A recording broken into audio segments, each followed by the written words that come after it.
પડવાના વાંકે ઊભી રહેલી જર્જરિત ટાંકીમાંથી હજારો ગેલન પાણીનો વેડફાટ, પાલિકા તંત્રની ઘોર બેદરકારી સામે આવી.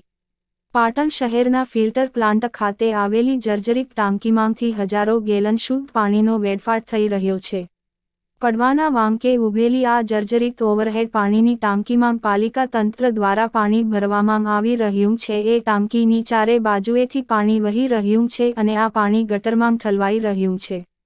જર્જરિત ઓવરહેડ પાણીની ટાંકીથી કોઈ દુર્ઘટના સર્જાય તો જવાબદાર કોણ? એવા અનેક સવાલો નગરપાલિકા તંત્ર સામે ઉઠવા પામ્યા છે. પાટણ શહેરીજનોને પીવાનું શુદ્ધ પાણી ફિલ્ટર પ્લાન્ટ ખાતેથી મળી રહે તે પ્રકારની વ્યવસ્થા તંત્ર દ્વારા કરવામાં આવી છે. સિદ્ધિ સરોવરનું પાણી સીધું ફિલ્ટર પ્લાન્ટમાં પાઇપલાઇન મારફતે આવે છે અને તે પાણીને શુદ્ધિકરણ કરી સંપ મારફતે ઓવરહેડ પાણીની 10 લાખની લીટરની કેપેસિટી ધરાવતી ટાંકીમાં ઠાલવવામાં આવે છે. ફિલ્ટર પ્લાન્ટ ખાતેની આ ટાંકી ઘણા વર્ષો જૂની હોય તે જર્જરિત હાલતમાં પડવાના વાંકે ઊભી છે. ત્યારે હાલમાં પાલિકા તંત્ર દ્વારા આ જર્જરિત પાણીની ટાંકીમાં પાણી ભરવામાં આવતા ટાંકીની ચારે બાજુથી પાણીનો વ્યય થઈ રહ્યો છે અને આ શુદ્ધ અને પીવાલાયક પાણી ગટરમાં વહી રહ્યું છે. તેથી પાલિકા તંત્રની આવી ઘોર બેદરકારી સામે લોકો અનેક સવાલો કરી રહ્યા છે. ફિલ્ટર પ્લાન્ટમાં ભવિષ્યમાં કોઈ ખામી સર્જાય તો શહેરીજનોને પીવાનું પાણી સમયસર અને પૂરતા પ્રમાણમાં મળી રહે તે માટે આ ટાંકીની નજીકમાં એક નવી 15 લાખ લીટરની ક્ષમતાવાળી નવી ટાંકી કરોડોના ખર્ચે બનાવવામાં આવી છે. પરંતુ આ ટાંકીમાં પૂરતા પ્રેશરથી પાણી ચઢતું ન હોવાથી હાલમાં આ ટાંકી શોભાના ગાંઠિયા સમાન ઊભી છે. ત્યારે પડવાના વાંકે ઊભેલી આ જર્જરિત ટાંકીથી કોઈ દુર્ઘટના સર્જાય તો જવાબદારી કોની તેને લઈને અનેક સવાલો નગરપાલિકા તંત્ર સામે ઉઠવા પામ્યા છે. જર્જરિત ટાંકીમાં પાણીના વેડફાટ થવા બાબતે નગરપાલિકાના ચીફ ઓફિસર હિરલબેન ઠાકરે જણાવ્યું હતું કે નવી બનાવેલી ટાંકીમાં ઇનલેટ એક હોવાથી પાણી ભરાઈને ઝડપથી ખાલી થઈ જાય છે એટલે પ્રેશર મળતું ન હોવાથી જૂની ટાંકીમાં પાણી ભરી ચાલુ કરાઈ છે. પાણીની ટાંકીમાંથી પાણીનો વેડફાટ થઈ રહ્યો છે તે અંગેની જાણ મને થતાં તાત્કાલિક ધોરણે તેને બંધ કરવામાં આવી છે. જૂની જર્જરિત ટાંકીનું ટીએસ અને એએસ થઈ ગયું છે. ટૂંક સમયમાં તેને રિપેરિંગ કરી તેને પણ કાર્યરત કરવામાં આવશે. ખાસ કરીને પાલિકા તંત્ર દ્વારા હાલમાં શહેરીજનોને એક ટાઈમ પાણી આપવામાં આવતું હોવાથી પૂરતા પ્રેશરથી પાણી મળી રહે તે હેતુથી જૂની ટાંકી શરૂ કરવામાં આવી હતી. પાણીની ટાંકી જે ફિલ્ટર પ્લાન્ટ એ લીકેજ થઈ રહી છે. શેની ટાંકી છે, કેટલા લીટરની છે, ક્યારે બનાવવામાં આવી હતી અને હાલમાં સ્થિતિ શું છે એની? વર્ષ 2011માં જ્યારે આનંદીબેન પટેલ મુખ્યમંત્રી હતા એ દરમિયાન ટાંકી બનાવવામાં આવી હતી.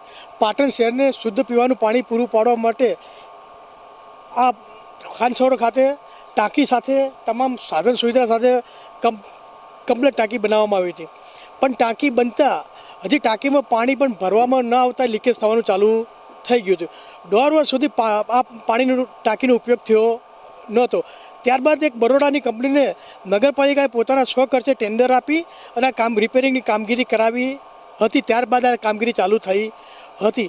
આ કામગીરી જ્યાંથી શરૂઆતથી ભ્રષ્ટાચારની કામગીરી હતી એના ઘણા બધા પ્રકાશિત મીડિયામાં થયેલા હતા, પણ પાટણ નગરપાલિકા વહીવટી અધિકારીએ કોઈ પણ પ્રશ્ન લીધો નહોતો, કોઈ પણ ભ્રષ્ટાચાર ઉપર પગલાં ભર્યા ન હતા. હમણાં તાજેતરમાં સુરતમાં જે નવનિયુક્ત ટાંકી પડી ગઈ એના કરતાં પણ ગંભીર પરિસ્થિતિ આ પાટણ નગરપાલિકાની ખાનસરોવરની ટાંકીની છે. ત્યારબાદ બીજી નવી ટાંકી 2021-22ની ગ્રાન્ટમાં બનાવવામાં આવી છે. 1.70 લાખના ખર્ચે જે ટાંકી બનાવવામાં આવી છે એ પણ બનાવતા પહેલાં એ પણ સદંતર ફેલ થઈ ગઈ છે. જૂની ટાંકીમાં વર્ષોથી કેટલા સમયથી પાઇપમાંથી પાણી લીકેજ થાય છે. લાખો રૂપિયાનો ધુમાડો નગરપાલિકાએ કર્યો હોવા છતાં પણ હજી સુધી રિપેરિંગ કરી શક્યા નથી. હાલમાં પાણીનો વ્યય એટલો બધો થાય છે કે નગરપાલિકાનું ટાંકું ગમે ત્યારે અકસ્માતથી પડે અને કોઈ જાનહાનિ થાય તો કોની જવાબદારી? ભરતભાઈ ભાટિયા. 2 ઇનલેટ હતા એટલે મેં વોટર વર્ક્સના જે ક્લાર્ક છે એમને આ બાબતે પૂછતા તેઓએ જણાવ્યું કે 2 ઇનલેટના કારણે તે વહેલી ટાંકી ભરાઈ જાય છે. આથી એમાંથી પ્રેશર મળે એટલે અમે આપીએ છીએ ને પેલી ટાંકીમાં એક જ પાઇપના કારણે પાણી ભરાઈને જલ્દી ખાલી થઈ જાય છે એટલે પ્રેશર મળતું નથી. એટલા માટે થઈને આ ટાંકી ચાલુ કરેલી હતી. પણ જેવી મને જાણ થઈ કે એમાંથી પાણીનો વેડફાટ થઈ રહ્યો છે એટલે તાત્કાલિક એ બંધ કરી દેવામાં આવી છે. બીજું કે આ જે જર્જરિત ટાંકી છે એનું પણ ટીએસ અને એએસ થઈ ગયેલા છે અને ટૂંક સમયમાં એની જે જે તૂટેલી પાઇપને છે એ બદલી અને એ ટાંકી પણ કાર્યરત કરી દેવામાં આવશે. પબ્લિકને પ્રેશર આપવા માટે થઈને ખાસ કરીને અત્યારે એક જ ટાઈમ પાણી આપીએ છીએ અને જેના કારણે એમને પૂરતા પ્રેશરથી પાણી મળી રહે એના માટે થઈને બંને ટાંકીનું આવશ્યકતા પાણીનું પ્રેશર ક્યારે મળે જ્યારે ટાંકી ફૂલ ભરેલી હોય ત્યારે મળતું હોય છે અને એક જ જ્યારે ઇનલેટ પાઇપ હોય એટલે નીચે તમે બોરમાંથી એક પાઇપથી પાણી ચડાવો અને બીજી બાજુથી તમે આઉટલેટ આપો તો પાણી જે ગતિએ ખાલી થાય એનાથી બમણી ગતિએ ભરાય તો જ પ્રેશર પૂરું મળે. એક પાઇપના કારણે પ્રેશર નહોતું મળતું એટલે આ વ્યવસ્થા વૈકલ્પિક. આ ટાંકી ઘણા સમયથી લીકેજ હતી, પરંતુ નગરપાલિકાના અણઘડ વહીવટના કારણે આજે રિપેર થઈ શકી નથી અને એના બદલામાં નવું ટાંકું બનાવવામાં આવ્યું, પણ એ નવું ટાંકું અત્યારે ફેલ છે કારણ કે એને પ્રેશર પાણી મળતું નથી અને લાખો રૂપિયા સરકારના જે વેડફાઈ રહ્યા છે એ નવું ટાંકું બનાવી અને વેડફી નાખ્યા, પરંતુ એ ટાંકીને પાણીથી લોકોને જે પ્રેશરથી પાણી મળવું જોઈએ એ મળતું નથી, જેના કારણે અત્યારે આ જૂની લીકેજ ટાંકી હતી જે બંધ કરી હતી પાણીથી ભરવાની એ આજે ફરી પાટણ નગરપાલિકાએ ચાલુ કરવી પડી છે, જે જેમનો અણઘડ વહીવટનો નમૂનો દેખાઈ રહ્યો છે. આ પાણીની ટાંકી લીકેજ હોવા છતાં જો ચાલુ કરીએ અને આ ટાંકી સુરતમાં જે ઘટના બની હતી એવી આ ટાંકી જો ધરાશાયી થાય તો આના માટે જવાબદાર કોણ? અને બીજું કે અત્યારે પાટણની પ્રજા ભર શિયાળે પાણી માટે વલખા મારી રહી છે. અત્યારે ખાન સરોવર પાણી જે આવે એની અંદર પાઇપલાઇન નાખવાની કામગીરી નગરપાલિકાએ ચાલુ કરી છે, તો એની બદલામાં અત્યારે પાટણ નગરજનોને એક ટાઈમ પાણી પૂરું પાડવામાં આવે છે. એટલે ભર શિયાળે પાટણની પ્રજા પાણી માટે વલખા મારી રહી છે અને ટેન્કરો મંગાવવાની જરૂરિયાત પડી રહી છે, જેથી એમને આર્થિક બોજ પણ સહન કરવો પડે છે. આ નગરપાલિકાનો અણઘડ વહીવટ અહીંયા સામે આવ્યો છે. ફિલ્ટર પ્લાન્ટનું જે પાણી વેસ્ટ જાય છે ક્યાં જાય છે? આ ફિલ્ટર પ્લાન્ટનું લીકેજ ટાંકી છે એનું પાણી અત્યારે તમે જુઓ છો કે જે પાણી જે વેસ્ટ જાય છે એ તમામ નહેર મારફતે ગટરમાં જાય છે.